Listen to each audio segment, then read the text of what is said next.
Ok, para que no se asusten con el anuncio que sale ahí, hermanas. Ahora sí, te pongo compartir pantalla, Rosy. Tu micrófono.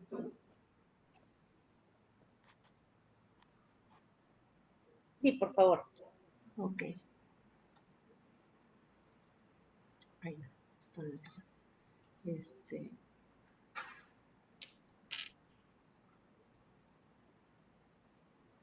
Ya está, Rosy.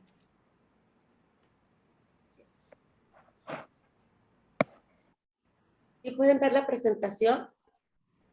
No, Todavía no, todavía no. Todavía no. Perdón, errores técnicos, yo también, déjenme ver cómo le puedo hacer. Share, ya. Sí, ya está listo aquí. Ya la encontré. ¿Ahora sí la pueden ver? Sí. Ya. Sí, es que le hice muchos efectos especiales como para que se los pierdan. Espero que... me da mucho gusto al compartir este tema que se llama La verdadera comunidad y que es de un libro de, el autor es Jerry Bridges. Él tiene muchos libros pues acerca de lo que es el compañerismo dentro de la iglesia, lo que es la comunidad. La palabra comunidad se usa para distinguir a grupos de personas que tienen algo en común. Por ejemplo, podemos hablar de la comunidad científica, de la comunidad artística, pero en el libro La verdadera comunidad se explora lo que es la koinonía y las aplicaciones prácticas para la iglesia.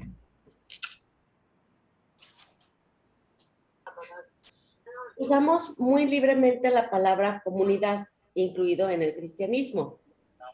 El compañerismo entre creyentes es algo más que conversar un poco al terminar el culto en la iglesia. A veces, pues nos quedamos platicando y hablamos acerca de la familia o del clima, los varones a lo mejor incluso de deportes.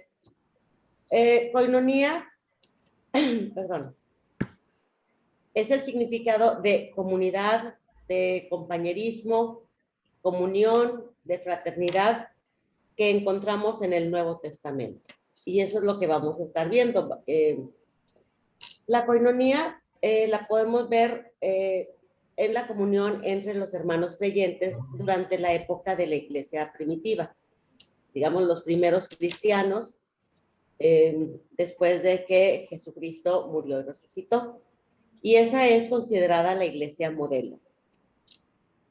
Koinonía es una palabra griega derivada del verbo koinoneo, que significa participar en algo indivisible. Participar en algo indivisible es más que una comunidad, es la comunión entre cristianos compartiendo la vida y el mensaje de Jesucristo que nos une como el cuerpo de Cristo. El uso de la palabra koinonía en las escrituras nos muestra la relación que tenía Dios con su pueblo. Eso lo podemos ver, por ejemplo, que la palabra koinonía se encuentra solamente una vez en el Antiguo Testamento, en la traducción de la Septuaginta que se hizo aproximadamente 200 años antes del nacimiento de Jesús, que fue la traducción del hebreo a el griego, lo cual hizo que también el Antiguo Testamento estuviera más cerca de todos los gentiles. Sin embargo, como les digo, en el Antiguo Testamento, la palabra koinonía se encuentra solamente una vez en el Antiguo Testamento y no está relacionado con la comunión con Dios. Sin embargo, una vez que Cristo murió y rompió el velo del templo que separaba a Dios de los hombres y del pecado, por inspiración del Espíritu Santo, esta palabra aparece 19 veces en el Nuevo Testamento, mostrando la cercanía de Dios, o sea, esa comunión que es ahora posible entre Dios y aquellos que son salvos. El cuerpo de Cristo, lo que somos nosotros, su iglesia. El significado más básico de koinonía es compartir una vida en común. La comunión con otros creyentes. Como dice en la epístola de Primera de Juan, capítulo 1, el versículo 3, lo que hemos visto y oído, eso que os anunciamos, para que también vosotros tengáis comunión con nosotros, y nuestra comunión verdaderamente es con el Padre y con su Hijo Jesucristo. Aquí en la pantalla pueden ver también, puse un versículo, el versículo de Mateo 18:20, que dice, porque donde 2 o 3 se reúnen en mi nombre, allí estoy yo en medio de ellos. Aquí en la palabra reúnen, Jesucristo también está usando, obviamente que lo está diciendo en hebreo, esto es cuando escribieron el Nuevo Testamento, pero aquí se usa también la palabra koinonía, todo lo que es el compartir, el reunir, el estar asociados, el relacionarnos. Esos son, digamos, sinónimos de esta palabra. ¿Y qué es lo que compartimos todas nosotras en común? Y pues por supuesto que es nuestra fe en Jesucristo. Koinonía es una relación, no una actividad. Tener una misma meta no es algo que nos convierta en una comunidad, sino el compartir nuestra vida en común con Cristo. Los primeros cristianos, en Hechos de capítulo 2, perseveraban en una relación con Dios Padre. Ellos entendían que habían entrado en esa relación por fe en Jesucristo. Todos los creyentes se dedicaban a las enseñanzas de los apóstoles, a la comunión fraternal, a participar juntos en la comida, incluyendo en ellas la cena del Señor, y a la oración. Y eso todo esto lo podemos ver, digamos que es un versículo que refleja perfectamente lo que es la koinonía, lo vemos en Hechos 2:42. Y aquí, pues quiero hablar un poco de cada uno, digamos que ese versículo, el Hechos de 2:42, digamos que lo quiero que lo veamos cada una de las palabras que decía ahí. Como por ejemplo, cuando hablaba de la disciplina con los apóstoles, de la comunión, de compartir el pan, de la oración. Todavía hasta la semana pasada acabamos de ver el mal ejemplo de algunas iglesias, como por ejemplo fue en el caso de Corinto. Gracias a los errores que cometieron los corintios, tenemos esas epístolas que escribió Pablo, las cuales nos ayudan a entender lo que debemos obedecer y también lo que no debemos de hacer. En el caso de Lucas, al escribir el libro de Hechos, también nos dejó muy buenos ejemplos dignos de imitar, como la iglesia primitiva en Jerusalén, esos primeros cristianos que se le conoce como la iglesia modelo. Los primeros cristianos demostraron amor por Dios, por Jesús, por los apóstoles y entre ellos mismos, aun y cuando sufrieron persecución, escasez, requirieron ayuda de otras iglesias y a pesar de todo eran muy felices, pues había una gran comunión entre ellos. ¿Y cómo destacaban estos primeros cristianos, los hermanos de Jerusalén? Primero que todo, en la enseñanza. Eran fieles a la doctrina de Cristo. Todos tenían un mismo pensamiento. Respetaban también las enseñanzas de los apóstoles y comprendían que lo que ellos estaban diciendo era inspirado por Dios. Recordemos que ellos no tenían lo que es no tenían escritos, aún en aquel entonces no estaban los evangelios, a diferencia de nosotros. Y ellos respetaban esas enseñanzas de los apóstoles sabiendo de que estaban inspiradas por Dios. Mientras que ahora nosotros tenemos el Nuevo Testamento escrito, tenemos la palabra totalmente revelada y sin embargo sabemos de que muchos aún hoy no se interesan en leerla. Tenemos muchas ventajas con respecto a lo que era la iglesia primitiva y sin embargo a veces no las aprovechamos. Otro punto que tenían era la comunión. Ellos se reunían todos los días, compartían la palabra de Dios, apoyaban a los apóstoles y a la obra de Cristo. Eran perseverantes y de un mismo sentir, el mismo propósito, y se ponían de acuerdo para hacerlo. Había en todos ellos una firme unidad en todo. También sabemos que compartían los bienes materiales. En su corazón había una gran gratitud hacia Dios, mostrándola con hechos.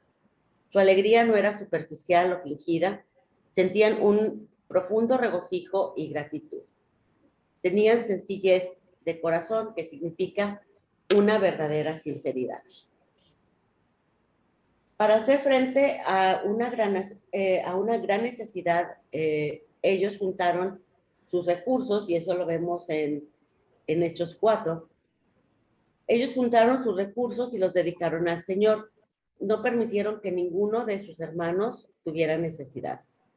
Vendieron sus posesiones y contribuyeron a un tesoro en común para ayudar a la iglesia a socorrer a los necesitados. Fueron, digamos, les podemos decir, eran dadores alegres, pues eran muy espléndidos y generosos. Y también tenemos de lo que aprendemos de ese versículo de Hechos 2:42, lo que es la oración. Constantemente oraban juntos y persistían en ello. Si alguien tenía motivo para orar, eran estos hermanos de la iglesia primitiva de Jerusalén, ya que a partir del capítulo 4 de Hechos empiezan las persecuciones a la iglesia. Ahí es cuando vemos que Pedro y Juan son apresados por el concilio de Jerusalén, que estaba compuesto de los gobernantes, de los fariseos, de los escribas, y ellos fueron apresados por predicar el evangelio. Cuando fueron liberados, se reunieron con los hermanos y juntos estuvieron orando. Y si vemos esa oración, que les recomiendo, si no me equivoco, está en Hechos 2:46. Si vemos esa oración, también es un ejemplo para todas nosotras, sobre todo en el tiempo que estamos viviendo ahora. Sabemos que son tiempos muy difíciles y que todos hemos sido afectados de una manera u otra. Sin embargo, les digo, recordemos que estos primeros hermanos de la iglesia de Jerusalén, ellos estaban en persecución y se unieron junto con los apóstoles a orar, oraban todos juntos, unánimes, y no estaban pidiendo protección de Dios, no estaban pidiendo que cesara la persecución. Lo que ellos estaban pidiendo es que Dios les diera más valor para predicar. Eso es lo que estaban pidiendo los hermanos. Creo que son un gran ejemplo para todos. También koinonía significa asociación. No es solo una comunidad de creyentes, sino es una comunidad en acción. El concepto de una asociación espiritual implica que ha sido creada con el objetivo de glorificar a Dios. Dios es glorificado cuando los cristianos crecen en su semejanza a Cristo y cuando los no creyentes son atraídos a su reino.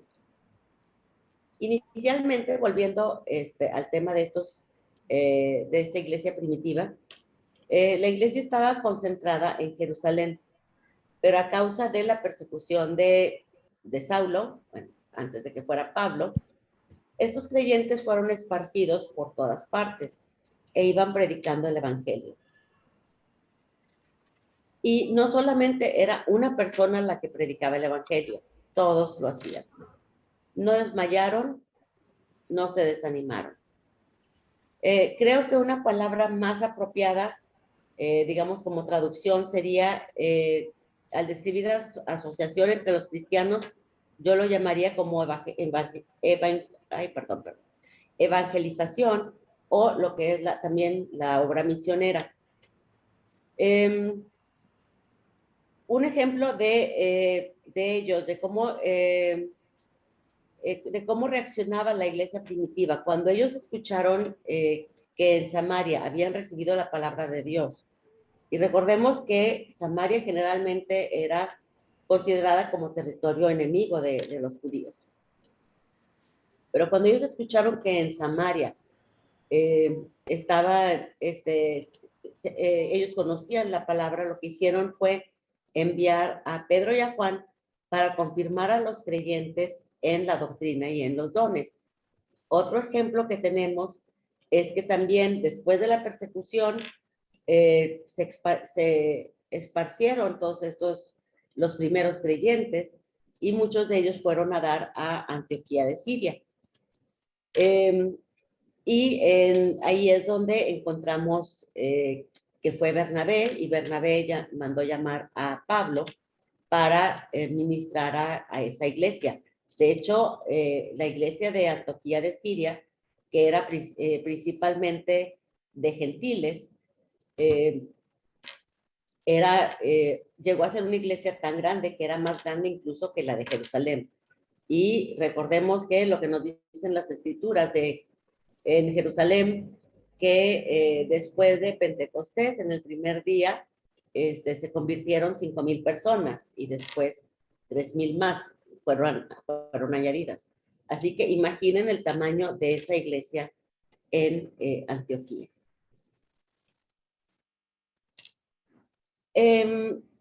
Koinonía también es, otro significado es compartir con otros lo que tenemos, a un nivel más personal y espiritual.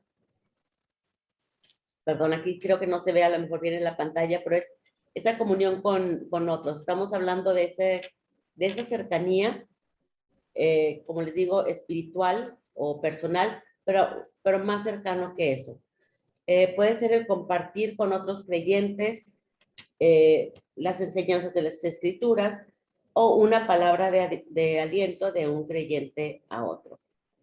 Todo esto enfocado a Dios, ya sea en palabra o en las obras de nuestro Señor. Todo lo que hagamos que sea para engrandecer el nombre de Dios. Es la esperanza de ayudarnos unos a otros para conocer mejor a Dios y así enriquecer también nuestra comunión con Él. Y así hacían los primeros cristianos. Se mantenían firme en la comunión de unos con otros y no se cansaban de la enseñanza y la oración. Compartían unos con otros lo que iban aprendiendo. Si queremos seguir el ejemplo de esta iglesia modelo del Nuevo Testamento, debemos de ir más allá de los temas cotidianos y comenzar a compartir a un nivel más personal que nos permita relacionarnos espiritualmente unos con otros y asimismo relacionarnos nosotros con Dios. Y también koinonía, parte de la koinonía es el compartir las posesiones materiales. Koinonía no significa compartir solamente las cosas espirituales. Si vemos a los primeros creyentes, ellos también compartieron sus posesiones materiales con los que tenían necesidad. Y cuando hablamos de compartir con aquellos que tienen necesidad, es más que hablar de benevolencia o de compasión, pues es algo que aún los no creyentes también tienen. Estamos hablando que entre cristianos debe de ser algo mucho más estrecho. Y tomemos como ejemplo lo que son unos padres si tuvieran a un hijo enfermo. Para ellos, o sea, estos padres estarían buscando el cuidar a su hijo, el darle las mejores medicinas, la mejor alimentación, el cubrir todas sus necesidades. Eso estamos hablando de que no es una asociación, ahí estamos hablando de una relación. En ese caso también lo mismo debemos de pensar en nosotros como creyentes. No solamente el vernos como a veces como conocidos dentro de la iglesia, sino que somos parte de una misma familia. Como les digo, igualmente los creyentes tenemos el privilegio y el deber de compartir con otros como miembros de un mismo cuerpo. Como dijo el apóstol Pablo en 1 Corintios 12:26, de manera que si un miembro padece, todos los miembros se duelen en él. Y si un miembro recibe honra, todos los miembros con él se gozan. Los primeros cristianos también fueron ejemplo de mayordomía. Fueron generosos, misericordiosos, espléndidos, y entendieron que Dios es dueño de todo lo que nosotros tenemos, de todo lo que somos, pues Él lo ha confiado en nuestras manos. Muchas veces confiamos en que ha sido gracias a nuestro trabajo o a nuestro esfuerzo, pero debemos de recordar que Dios es el dueño de todo y que nosotros simplemente somos mayordomos de todas las posesiones que Dios ha puesto a nuestra disposición. Y por supuesto, sabemos que estamos pasando por tiempos difíciles. Dios no nos pide que nos despojemos de todo lo que tenemos para ayudar a otros hermanos. Se entiende que también tenemos responsabilidades con nuestras familias y con nosotros mismos, pero el sí buscar en nuestro corazón de diferentes maneras el ser generosos con los demás, más allá de lo que es la benevolencia, sino el dolernos con aquellos que están ahorita sufriendo pérdida o que pues tienen a su familia enferma, como lo estamos viendo ahora con este virus. Y no podemos tener un compañerismo significativo unos con otros a menos que nosotros mismos tengamos una relación y comunión con Dios y con su Hijo Jesucristo. Perdón. Ya para terminar con este tema, puse un versículo que creo que también nos enseña lo que es la coinonía. Cuando Jesús dijo, para que todos sean uno, como tú, oh Padre, en mí y yo en ti, que también ellos sean uno en nosotros, para que el mundo crea que tú me enviaste. Yo diría que en eso podemos resumir lo que es la coinonía, si fuera en un solo versículo. El ser todos uno, como un solo miembro, un solo cuerpo, para ser unos en Cristo, así como Cristo es uno en el Padre.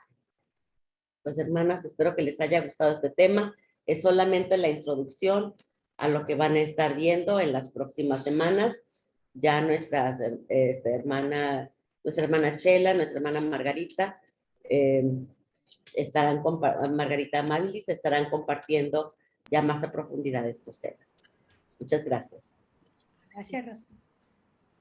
Rosy, pues un mensaje muy claro que nos dejas. Sí, Devolverte la pantalla. El primero y más grande mandamiento, ¿verdad? Amarás a Dios y a tu prójimo como a ti mismo. Voy a suspender la grabación.